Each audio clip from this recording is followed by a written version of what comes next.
और दोनों लवर्स ने सोचा कि वो आज का दिन साथ में घर पर ही बिताएंगे। दोनों एक दूसरे के साथ अपना प्यार जता रहे थे। शशांक ने सिमरन को कस कर पकड़ा हुआ था और सिमरन प्यार भरी आवाज निकाल रही थी। इसके बाद सिमरन शशांक को गाइड करते हुए कह रही थी, हाँ वही, थोड़ा और जोर लगाकर, हाँ थोड़ा सा और, वही वही, वाह बहुत अच्छा लग रहा है। सिमरन ने एक आह भरते हुए कहा। तुम्हें पसंद आया? शशांक ने सिमरन से पूछा। हाँ, अपने हाथ थोड़े से और नीचे ले जाओ। हाँ बस वही, थोड़ा सा और नीचे।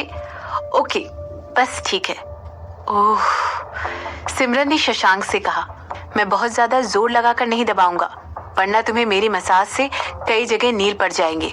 मुझे लगता है अभी के लिए बहुत हो गया है। शशांक ने सिमरन की खूबसूरत पीठ पर किस करते हुए कहा और उससे पूछने लगा, क्या तुम अपनी ट्रिप के लिए रेडी हो? मैं तैयार हूँ, सिमरन ने जवाब देते हुए कहा। क्या तुम मुझे मिस नहीं करोगी? शशांक ने सिमरन से पूछा और उसके बाद वो सिमरन के राइट साइड आकर लेट गया। उसने अपना सर अपने हाथों पर रखा और प्यार से सिमरन की तरफ देखने लगा। मुझे लगता है तुम्हें इस तरह की बातें कहना बंद कर देना चाहिए। तुम्हें नहीं लगता कि तुम्हें ये सब चीजें कहना शोभा नहीं देता? सिमरन ने कहा। किस तरह की बातें? शशांक ने चौंकते हुए कहा। तुम्हें पता है, ऐसे ही जब तुम बिल्कुल एक वाइफ की तरह एक्ट करने लगते हो। एक 6 फीट 2 इंच का आदमी जब पाउट करता है तो अजीब तो लगेगा ही ना, सिमरन ने हंसते हुए कहा। इस समय सिमरन बेड पर ही अपने पेट के बल लेटी हुई थी और उसके दोनों हाथ उसने किसी तकिए की तरह यूज किए हुए थे। तुमने मुझे थप्पड़ क्यों मारा? ऐसा कहते हुए सिमरन तुरंत उठकर बैठ गई और उसने अपनी बॉडी कवर कर ली। दरअसल शशांक ने उसकी पीठ पर हाथ मारा था। मुझे नहीं पता, हस्बैंड होने की एक्टिंग कर रहा हूँ। शशांक ने अपनी आईब्रो उठाते हुए सिमरन की तरफ देखा। जिस तरह से उसने ये बात कही थी, उसे सुनकर सिमरन को हंसी आ गई थी। पता नहीं किस वजह से, लेकिन वो आदमी एक ही समय पर क्यूट, क्रिंजी और अजीब हो सकता था। और पता नहीं क्यों, लेकिन सिमरन को ये सब बहुत अच्छा लग रहा था। सिमरन अपने प्राइवेट प्लेन पर संडे की रात को शिफाली और दिलीप के साथ उदयपुर छोड़कर चली गई। उसकी फ्लाइट रात के 11 बजे उदयपुर से निकली थी और ऐसे एक्सपेक्ट किया जा रहा था कि वो लोग 4:05 बजे मंडे को लंदन पहुंचने वाले थे। 13 घंटे बाद सिमरन का प्लेन फाइनली लंदन पहुंच गया था और आज भी सिमरन की गिल ग्रुप ऑफ इंडस्ट्रीज के साथ एक क्वार्टरली मीटिंग थी। क्योंकि वो लोग मंडे की सुबह ही लंदन पहुंच गए थे, तो अभी भी उन लोगों के पास मीटिंग से पहले कुछ देर आराम करने का टाइम था। शिफाली ने पहले ड्राइव करके सिमरन को उसके अपार्टमेंट छोड़ा और उसके बाद अपने अपार्टमेंट में आ गई। वहीं दिलीप ने पास के ही होटल में चेक इन कर लिया था। सिमरन ने एक छोटी सी नींद ली और इसके बाद वो 8 बजे उठ गई और उसने जल्दी जल्दी मीटिंग की प्रिपरेशन करनी शुरू कर दी।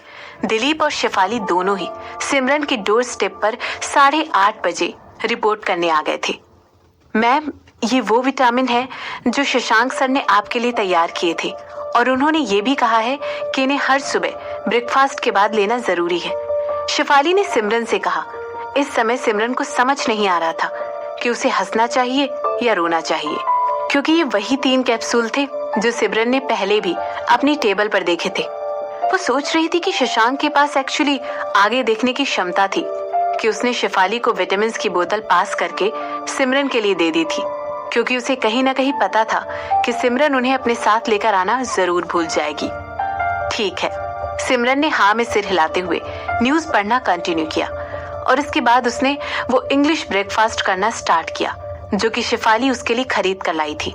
सिमरन को वही जाना पहचाना बेकॉन, सॉसेज और साउट किए गए मशरूम और टोस्ट का टेस्ट आ रहा था। इस समय सिमरन को शशांक के हाथ का बनाया हुआ खाना याद आ रहा था। जैसे सिमरन ने न्यूज पढ़ी, उसने नोट किया कि मल्होत्रा की कंपनी के शेयर के दाम नीचे गिरते जा रहे थे। इस बात में कोई शक नहीं था कि जो स्कैंडल तुषार और सुनैना मल्होत्रा के इर्द गिर्द घूम रहे थे वो इंस्ट्रूमेंटल थे। ये सिमरन के प्लान का पहला ही हिस्सा था। उसका दूसरा स्टेप होने वाला था मल्होत्रा इंडस्ट्रीज के लिए सबसे सुटेबल कैंडिडेट ढूंढना जो कि उनको टेक ओवर कर सके और इसके लिए तुषार के छोटे और आधे भाई हर्ष मल्होत्रा से बेहतर कौन इंसान हो सकता था। सिमरन ने जल्दी जल्दी अपना ब्रेकफास्ट खत्म किया और इसके बाद वो सभी एक ही कार में गिल ग्रुप ऑफ इंडस्ट्रीज के लिए रवाना हो गए। इस सुबह सिमरन थोड़ा सा एक्साइटेड थी क्योंकि वो आज हर्ष मल्होत्रा से जल्दी ही मिलने वाली थी। गिल ग्रुप ऑफ इंडस्ट्रीज का headquarter London. Gill group of industries की क्वार्टरली मीटिंग बिना किसी प्रॉब्लम के कंडक्ट हो गई थी। जैसा कि एक्सपेक्टेड था, गिल ग्रुप ऑफ इंडस्ट्रीज बहुत अच्छा कर रही थी। उनके प्रॉफिट काफी अच्छी तरह से बढ़ रहे थे और उनके शेयर होल्डर भी बहुत खुश थे। उनके एम्प्लॉयर्स के सेटिस्फैक्शन का इंडेक्स भी बहुत हाई था। ऐसा कहा जा सकता था कि सिमरन ने अपनी रिस्पॉन्सिबिलिटीज को एक सीईओ के तौर पर बहुत अच्छी तरीके से निभाया था और उसी की मेहनत की वजह से गिल ग्रुप ऑफ इंडस्ट्रीज आज इतनी ऊंचाइयों पर खड़ी थी। मीटिंग के दौरान सिमरन ने अपना विजन कंपनी के सामने रखकर उनके साथ शेयर किया। उसने अपनी लॉन्ग टर्म गोल्स के बारे में कंपनी को बताया। उसके पास कंपनी के लिए आने वाले सालों के लिए ही नहीं बल्कि आने वाले 10 से 20 सालों तक के लिए प्लान थे। जिन भी लोगों ने मीटिंग अटेंड की थी वो लोग सिमरन की प्लानिंग से इतने खुश थे कि जैसे ही उसने अपनी बात कहनी खत्म की, सब लोगों ने तालियां बजाकर उसकी प्लानिंग को सपोर्ट किया। सब लोग बहुत ज्यादा एक्साइटेड थे और उन लोगों ने आगे भी सिमरन का साथ देने के लिए कसम खाई। यहाँ तक कि उन लोगों ने सिमरन की नानी के फोरसाइट की तारीफ करते हुए ये भी कहा कि उन्होंने सिमरन को बहुत ही अच्छे तरीके से ट्रेन किया था ताकि वो उनके मरने के बाद कंपनी को टेक ओवर कर सके।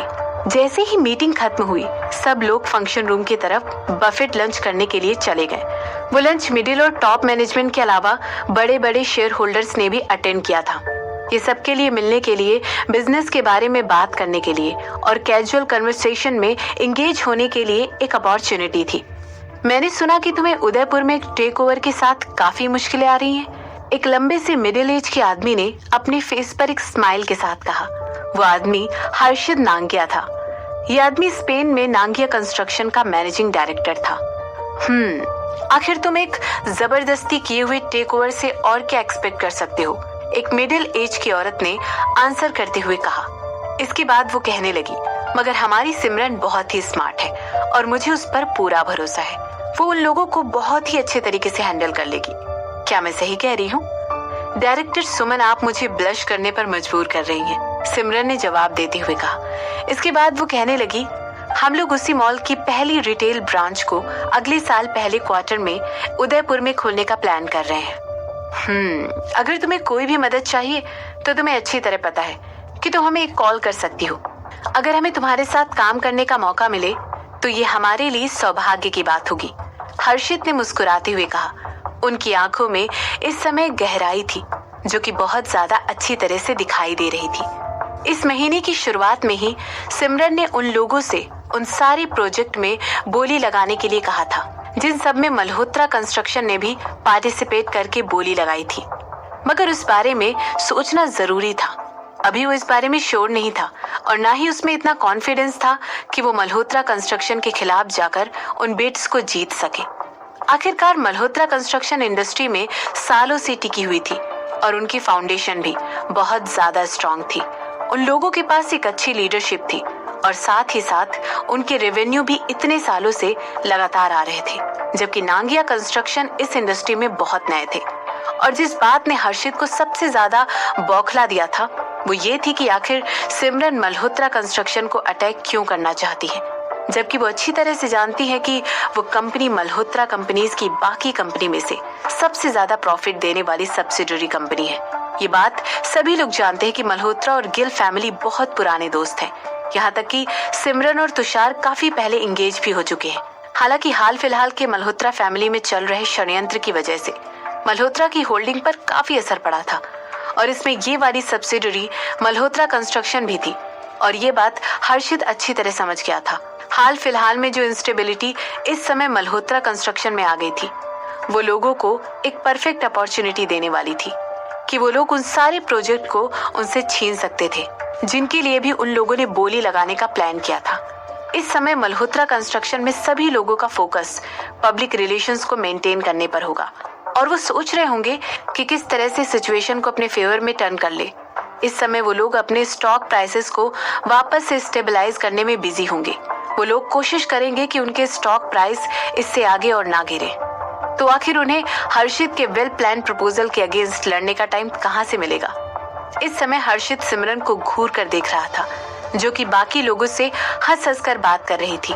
सिमरन की इस मुस्कुराहट के पीछे एक बहुत ही डरावना दिमाग छिपा हुआ था। अगर वो किसी ऐसे इंसान के साथ शादी करती जो कि उसके ही जितना स्मार्ट और कैपेबल होता, तो वो दोनों साउथ में बिजनेस वर्ल्ड को नई ऊंचाइयों तक ले जाते। और इसके बाद क्या वो दोनों एक साथ पूरे बिजनेस वर्ल्ड पर अपना राज नहीं कर पाते? पता नहीं किस वजह से, लेकिन हर्षित की नजर सीधे सीधे सिमरन के लेफ्ट हैंड पर पड़ी। जैसे ही उसने सिमरन का लेफ्ट हाथ देखा, उसकी आंखें खुली की खुली रह गई। उसने देखा कि सिमरन की रिंग फिंगर पर एक अंगूठी थी, जिसका सिर्फ और सिर्फ एक ही मतलब हो सकता था। क्या सिमरन ने अभी 1 महीने पहले ही तुषार मल्होत्रा से अपनी एंगेजमेंट नहीं तोड़ी थी? तो फिर सिमरन ने किससे शादी कर ली थी? ऑफ कोर्स, सिमरन की उंगली पर जो वेडिंग बैंड था, वो बैंक्वेट के दौरान किसी की भी नजर से छुपा नहीं रहा था। आखिरकार सिमरन उस शो की स्टार थी और लोग ना चाहते हुए भी उस पर ध्यान दे रहे थे। भला एक इतने बड़े डायमंड से जुड़ी हुई अंगूठी किसी की भी अटेंशन कैसे अपनी तरफ नहीं खींचती? हालांकि किसी की भी हिम्मत नहीं हुई कि वो लोग सिमरन से पूछ सके कि आखिर उसकी शादी हुई है या नहीं। सब लोग बस यही सोचकर क्यूरियस हो रहे थे कि आखिर वो कौन इंसान होगा जिससे सिमरन द ग्रेट ने शादी की है। क्या वो भी सिमरन की तरह ही एक महान आदमी होगा? हर किसी की नजर इस समय सिमरन के चेहरे पर थी और किसी की आंखों से भी ये बात छुपी नहीं थी कि सिमरन आज कुछ ज्यादा ही चमकती हुई दिखाई दे रही थी। आज वो पहले से ज्यादा स्माइल कर रही थी और खुशी से भरी हुई नजर आ रही थी। तो क्या ये सिमरन की हाल फिलहाल में हुई शादी का नतीजा था?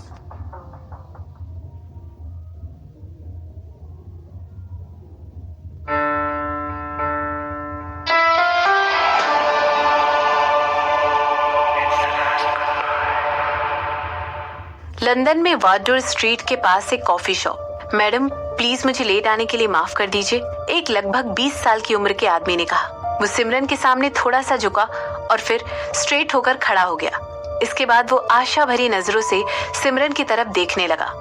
ऐसा लग रहा था कि मानो वो एक्सपेक्ट कर रहा था या वेट कर रहा था कि वो उसे इनवाइट करे और टेबल पर साथ बैठने के लिए कहे। माफी मांगने की कोई जरूरत नहीं है, तुम यहाँ पर बैठ सकते हो, सिमरन ने तुरंत अपनी कॉफी का एक सिप लेते हुए कहा। इसके बाद वो कहने लगी, और प्लीज मुझे सिमरन बुलाओ। उस यंग आदमी ने सिमरन को इज्जत के साथ सर हिलाते हुए एक स्माइल दी और कहने लगा, मैं सोच ही रहा था कि आखिर आप मुझसे भला क्यों मिलना चाहेंगी। प्लीज हर्ष, मैं तुषार या सुनैना नहीं हूँ, तो तुम अपनी एक्टिंग करना बंद कर सकते हो। ऐसा कहते हुए सिमरन ने अपना सर उठाया और अपने सामने बैठे हुए आदमी को घूरने लग गई। न जाने क्यों, लेकिन हर्ष तुषार से बिल्कुल अलग वाइब सिमरन को दे रहा था। तुषार की तरफ से बहुत ज्यादा मैस्कुलिन वाइब आती है। हो सकता है ये इस वजह से हो क्योंकि उसके शोल्डर बहुत ज्यादा चौड़े हैं और उसकी कद काठी भी थोड़ी ज्यादा मर्दानी है।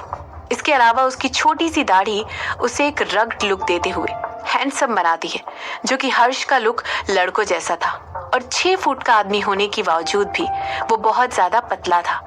अगर अकेले उसके फर्स्ट इंप्रेशन की बात की जाए तो लोग पहले तुषार से मिलना प्रेफर करते और हर्ष की तरफ देखते भी नहीं। अपने भाई की तरह ही वो भी एक फैमिली बिजनेस में काम करता था। वो पोलैंड में मल्होत्रा कंपनीज की छोटी सब्सिडरीज का एक मैनेजिंग डायरेक्टर था। लेकिन जैसा कि लोगों का कहना था, हर्ष उसके बिल्कुल उलट था। अपनी कद काठी के विपरीत वो बहुत ज्यादा काम करने वाला इंसान था। वो अपने काम पर पूरी तरह फोकस करता था और इसीलिए उसकी कंपनी काफी अच्छा मुनाफा कमा रही थी। काम पर उसके अच्छे परफॉर्मेंस की वजह से मल्होत्रास की कंपनी के शेयर होल्डर्स उसे अब नोटिस करने लगे थे और सोचने लगे थे कि इस आदमी में कुछ तो बात है, उसके अंदर पोटेंशियल है और आगे अचीव करने की काबिलियत भी है। जैसे ही हर्ष ने देखा कि वेटर उसके लिए एक कप कॉफी लेकर आया है, उसने तुरंत उसे देखकर स्माइल किया। वो अपनी चेयर में आराम से पीछे होकर बैठ गया और अपने चेहरे पर एक छोटी सी स्माइल के साथ सिमरन को घूरने लग गया। द स्कैंडल, उसने सिमरन की तरफ झुकते हुए कहा। इसके बाद वो कहने लगा, क्या वो सब तुमने किया था? क्या ये कोई सवाल भी है? सिमरन ने तुरंत अपनी कॉफी का एक और घूंट भरते हुए कहा। इसके बाद वो कहने लगी, ये काफी शानदार है। हर्ष ने सिमरन के जवाब को एक एक्सपेक्टेंस की तरह लिया। सिमरन के चेहरे की मुस्कान उसे ये बताने के लिए काफी थी कि अभी सिमरन के पास उसकी आस्तीन में सुनैना और तुषार दोनों के लिए और भी ट्रिक्स बाकी थी। तो फिर वो कहने लगा, तो आखिर तुम मुझसे क्यों मिलना चाहती थी? क्या तुम मेरे भाई की जगह मुझसे शादी करना चाहती हो? जैसे ही उसने हर्ष का सवाल सुना, सिमरन को हंसी आ गई और वो कहने लगी, तुम मजाक कर रहे हो ना, खुद को इतना भी ऊपर मत चढ़ाया करो। क्यों ना मैं तुम्हें कॉफी के बारे में कुछ इंटरेस्टिंग बात बताऊं। जैसे ही हर्ष ने सिमरन की बात सुनी, उसका मुंह खुला का खुला रह गया।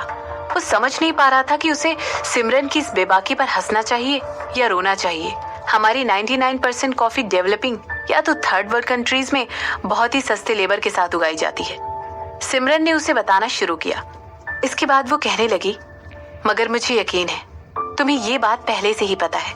सिमरन रुक गई और वेटर को हर्ष की ऑर्डर की गई कॉफी को डिलीवर करते हुए देखने लगी। डेवलप्ड कंट्रीज में कॉफी बहुत ज्यादा पी जाती है, जबकि जो लोग उसे उगाते हैं वो भूखमरी से ही मर जाते हैं। मगर क्या हम इस बारे में कभी भी बात करते हैं? क्या हम उन लोगों की चिंता करते हैं? सिमरन ने ऐसा कहते हुए अपना कॉफी से भरा हुआ कप टेबल पर रख दिया और इसके बाद वो कहने लगी, नहीं, हम नहीं करते हैं। ये सब जानने के बाद भी हम और भी ज्यादा इस एडिक्टिव ड्रिंक के लिए क्रेव करते हैं, जबकि इसका फ्लेवर एक बाउल सूप से भी कम होता है। हम उस प्रोसेस की चिंता भी नहीं करते हैं कि आखिर वो कॉफी हम तक कैसे पहुंचती है। हम बस उसे एक कप कॉफी के बेहतरीन देर तक रहने वाले स्वाद की चिंता करते हैं, है ना? सिमरन ने मुस्कुराते हुए कहा। हाँ, तुम सही कह रही हो। हर्ष ने बदले में सर हिलाते हुए अपनी कॉफी का एक घूंट भरा और कहने लगा, तो क्या हम पूरी रात यहाँ बैठकर बस कॉफी के बारे में ही बात करने वाले हैं? मैं सोच रही हूँ कि काश मैं ऐसा कर पाती, लेकिन मैं एक बिजी औरत हूँ। मेरे पास अभी भी तुम्हारी फैमिली से रिलेटेड ऐसी कई मुद्दे हैं जिनकी मुझे केयर करनी है। जिस बेबाकी के साथ सिमरन ने ये बात कही थी, उसे सुनकर हर्ष बिल्कुल स्पीचलेस हो गया था। इसके बाद वो कहने लगी, अब हर्ष, मेरे पास तुम्हारे लिए सिर्फ एक ही सवाल है। ऐसा कहते हुए सिमरन जानबूझकर चुप हो गई और फिर थोड़ी देर बाद उसने कहा, क्या तुम मल्होत्रास की कंपनीज को भी अपनी कॉफी की तरह ही ट्रीट करते हो? जैसे ही हर्ष ने सिमरन का सवाल सुना, वो बहुत चक्का रह गया। वो बस सिमरन की आंखों की तरफ घूरे जा रहा था। इस समय उसकी आंखों में बहुत सारे इमोशंस भरे हुए थे और वो सिमरन के सवाल के बारे में ही सोच रहा था। सिमरन जानना चाहती थी कि क्या वो मल्होत्रा ग्रुप ऑफ कंपनीज को भी अपनी कॉफी की तरह ट्रीट करता है? क्या वो मल्होत्रास कंपनीज को खुद हासिल करने के लिए सब कुछ छोड़ने के लिए तैयार था? वो ये सब सोच रहा था कि अचानक उसके दिमाग में एक पुरानी कहावत आ गई, अंत मायने रखता है। और इसे वो सिमरन के सवाल के कॉन्टेक्स्ट में अप्लाई करके देखे तो वो सोचने लगेगा कि क्या ये वाकई में उस पर भी ठीक बैठता है। जितना टाइम चाहिए उतना ले लो। सिमरन उसकी तरफ देखकर मुस्कुराई और फिर कहने लगी, मैं तुम्हारे जवाब के लिए इंतजार कर सकती हूँ। हर्ष सिमरन की हल्की भूरी आंखों में घूरता ही जा रहा था, मानो जैसे सिमरन की आंखें चमक रही हों। उसकी आंखें इतनी हल्के भूरे रंग की थी कि वो कभी कभी पीली दिखाई देती थी। उसकी आंखों के इरिस में गोल्डन रंग की रिंग साफ दिखाई दे रही थी।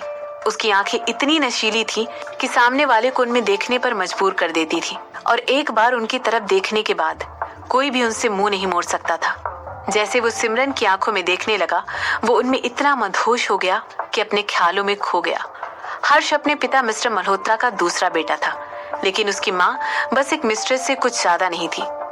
मिस्टर मल्होत्रा एक वुमेनाइजर थे जो कि औरतों को लुभाने में विश्वास रखते थे, लेकिन जैसे ही उनकी शादी सुनैना से हुई, उन्होंने खुद को उसके लिए बदल लिया। हालांकि जब सुनैना तुषार को जन्म देने वाली थी, तब वो मिस्टर मल्होत्रा की जरूरतें पूरी करने में सक्षम नहीं हो पा रही थी। इसीलिए वो दूसरी औरतों की खोज में बाहर निकल गया था। तभी उसकी मुलाकात एक मॉडल से हुई। उसकी खूबसूरती ने मिस्टर मल्होत्रा का दिल जीत लिया और वो अपनी मर्जी से उनकी कई मिस्ट्रेस में से एक बनने के लिए तैयार हो गई। वो हर्ष की माँ थी। हालांकि सुनैना इस बात से नफरत करती थी कि मिस्टर मल्होत्रा बाहर अय्याशी करते थे और वो इसके लिए कुछ नहीं कर सकती थी। वो बिल्कुल बेबस और लाचार थी। प्रेगनेंसी के दौरान उसका वजन काफी बढ़ गया था, इसीलिए वो खुद को ये बातें सोचकर स्ट्रेस नहीं देना चाहती थी और ना ही उन बेशर्म मिस्ट्रेस के बारे में सोचकर खुद को परेशान करना चाहती थी। हालांकि उसने फिर भी मिस्टर मल्होत्रा को यंग और खूबसूरत मॉडल और एक्ट्रेसेस से मिलने से कभी नहीं रोका। लेकिन जब तुषार पैदा हो गया, तब सुनैना ने ये बात सुनिश्चित की कि वो उन सारी औरतों को अपने पति की जिंदगी से निकालकर बाहर फेंक देगी। वो सारी औरतें जिन्होंने अभी तक उसके पति को लुभा कर रखा हुआ था। मगर हर्ष की माँ उन सभी औरतों में से सबसे ज्यादा स्मार्ट थी। जैसे ही उसे पता चला कि वो मिस्टर मल्होत्रा के बच्चे की माँ बनने वाली है, वो उस शहर में नहीं रुकी बल्कि देश के बाहर चली गई।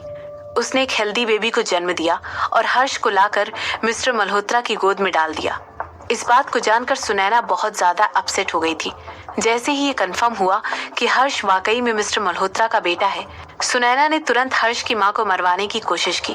और ऐसा भी नहीं था कि मिस्टर मल्होत्रा को इस बात से कोई प्रॉब्लम हुई, लेकिन हाँ, वो हर्ष की बहुत चिंता करते थे और किसी ऐसी औरत को बचाने के बारे में सोचते तक नहीं थे जो उन्हें याद तक नहीं थी।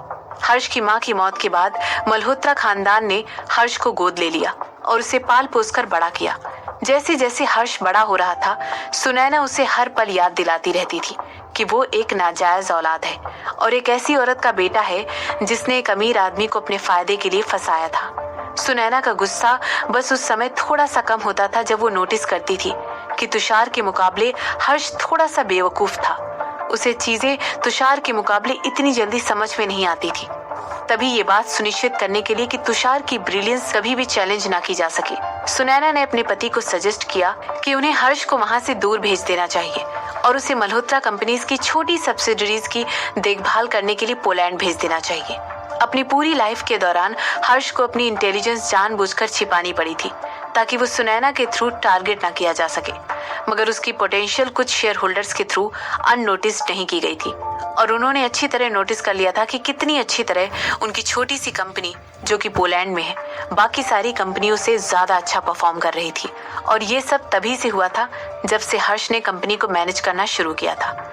इसके अलावा अभी के सर्कमस्टेंसेस के हिसाब से हर्ष को लग रहा था कि ये उसका चमक कर उभर कर आने का सही टाइम है। ये सही टाइम है कि वो खुद को प्रूव कर सके और अपने पिता के बगल में अपनी पोजीशन को क्लेम कर सके। मगर अभी भी उसके कदम किसी वजह से पीछे हट रहे थे। उसे अभी भी डर था कि सुनैना और तुषार दोनों ही अपने अपने स्कैंडल से जल्दी ही बाहर निकल आएंगे और उसे एक बार फिर से टारगेट करेंगे। हर्ष बहुत आसानी से बहुत ही कंफर्टेबल होकर अभी तक परछाइयों में जी रहा था, लेकिन वो काफी लंबे समय से ऐसा कर रहा था। हालांकि इसकी वजह से वो खुशकिस्मत भी था क्योंकि उसे अपनी कंपनी को कॉम्प्रोमाइज करके अपनी सेफ्टी को चुनना था। हो सकता है बाकी लोग इसे बुज़दिल होना समझते, मगर हर्ष इस समय सिर्फ सरवाइव करना चाहता था। वो सोच रहा था कि क्या अपनी जिंदगी को किसी भी चीज के ऊपर रखना गलत है? तो तुम्हारी यहाँ आने पर मुझसे मिलने का सिर्फ यही रीजन था कि तुम मुझे मेरे भाई के अगेंस्ट जाने के लिए कन्विंस कर सको और उसके हाथ से पावर ले सको? हर्ष ने सिमरन से पूछा। तुम मुझे गलत समझ रहे हो। ऐसा कहते हुए सिमरन ने तुरंत अपना चिन्ह अपने हाथ की पीछे वाली साइड पर रखा और कहने लगी, आज मैं तुमसे यहाँ पर मिलने आई हूँ क्योंकि हम दोनों में एक चीज बहुत कॉमन है। हम दोनों ही किसी दूसरे की आंखों में विलन हैं और मुझे लगता है कि अब हम दोनों विलन्स के पास अपनी खुद की हैप्पी एंडिंग बनाने का टाइम आ गया है। क्या तुम्हें ऐसा नहीं लगता?